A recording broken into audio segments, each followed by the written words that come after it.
Okay, folks, buckle up. We're about to dive into alternate history, which is basically like saying, what if history was a choose-your-own-adventure book?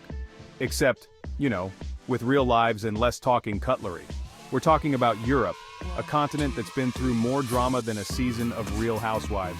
Wars, revolutions, plagues, really bad haircuts, you name it, Europe's had it. But what if, and stay with me here, what if just one thing had gone differently? What if that one Roman emperor hadn't eaten those suspicious oysters? What if Napoleon had been just a little bit taller? Would Europe be the same place it is today? Spoiler alert, probably not. This isn't just a fun thought experiment though.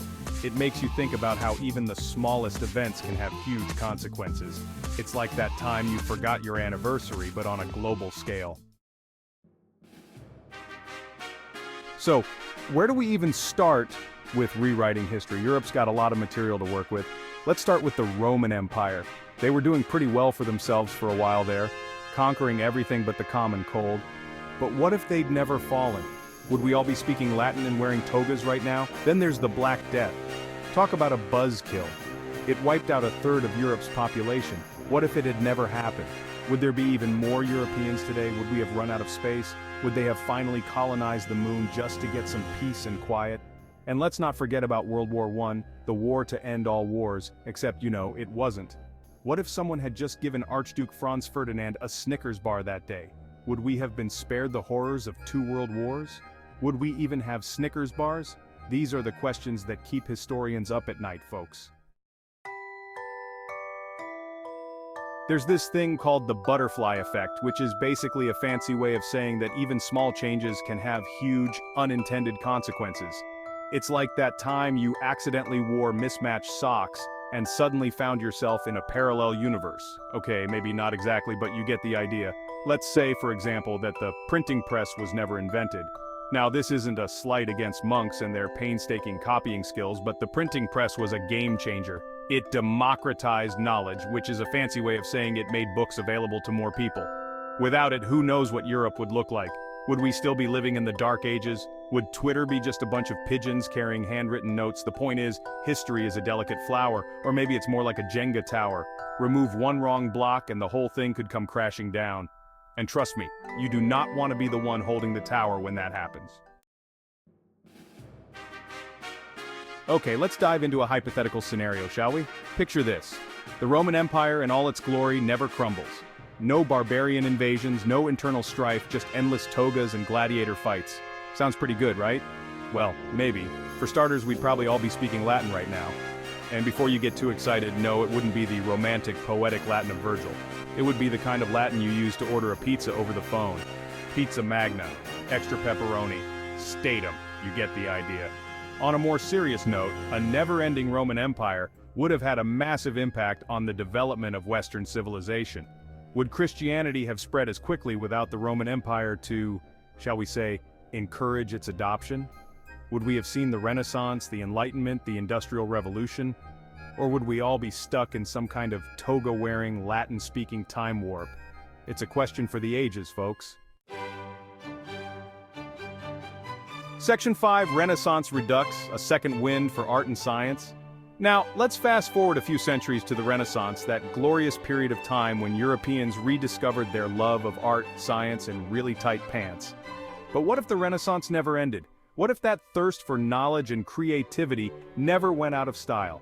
Imagine a world where Da Vinci's flying machines were actually built. A world where Michelangelo decided to paint the Sistine Chapel ceiling. A world where people wrote sonnets instead of passive-aggressive tweets. A never-ending Renaissance could have meant a faster pace of scientific discovery.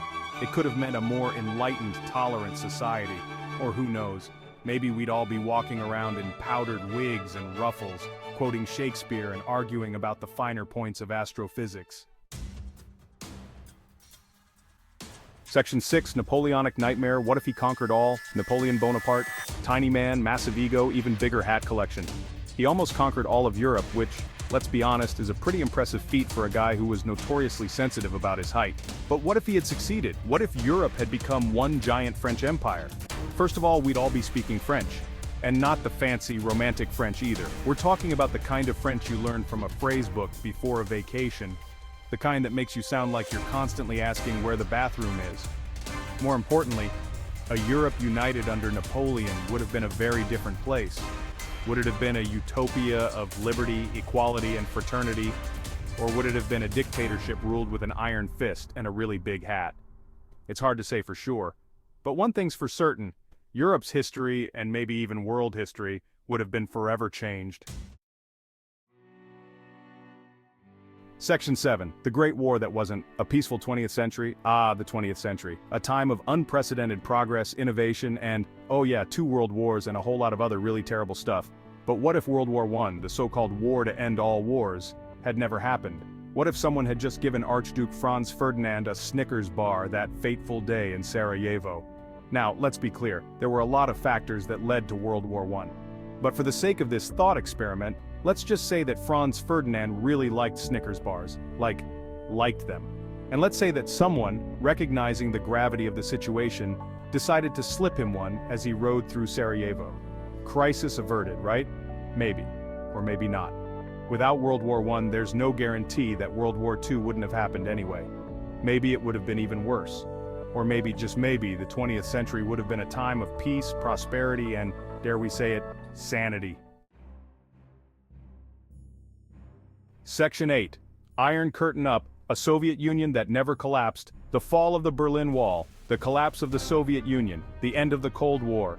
These were watershed moments in the late 20th century, events that reshaped the geopolitical landscape and, for a brief shining moment, made us believe that maybe, just maybe, peace was actually possible. But what if the Soviet Union had never collapsed? What if the Cold War had just continued? Would we all be living in underground bunkers, subsisting on canned food and nervously eyeing our neighbors? Would the arms race have escalated to the point of no return? It's a chilling thought. But it's also a reminder that the world we live in is not a given.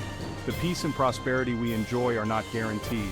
They're the result of countless decisions, both big and small, made by countless people throughout history. Section 9. Brexit, but backwards.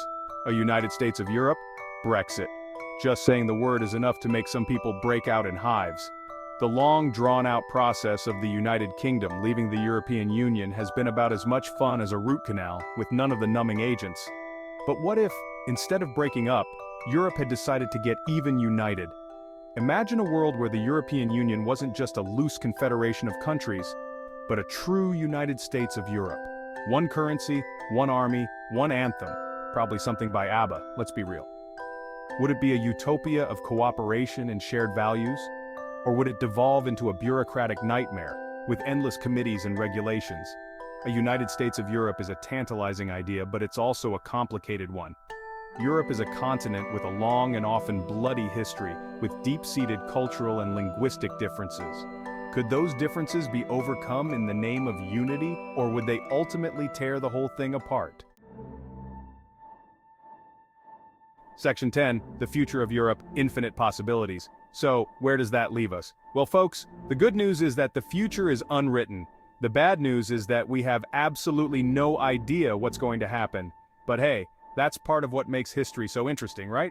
Europe is at a crossroads. The old order is crumbling, and a new one is struggling to be born. Will it be a future of peace, prosperity, and unity? Or will it be a future of conflict, division, and uncertainty? Only time will tell.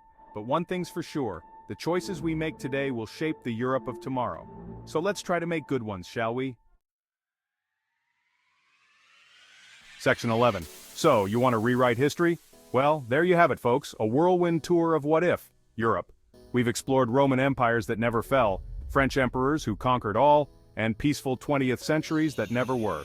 We've pondered the butterfly effect, debated the merits of a United States of Europe, and generally had a grand old time messing with the space-time continuum.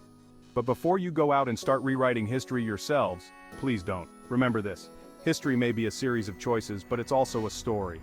It's a story of triumphs and tragedies, of heroes and villains, of progress and setbacks. It's a story that's still being written, and we all have a role to play in shaping its next chapter. So go forth, dear viewers, and make history. Just, try not to break anything too important in the process. And if you do happen to stumble upon a time machine, do me a favor and pick me up a Snickers bar, will you? Just in case.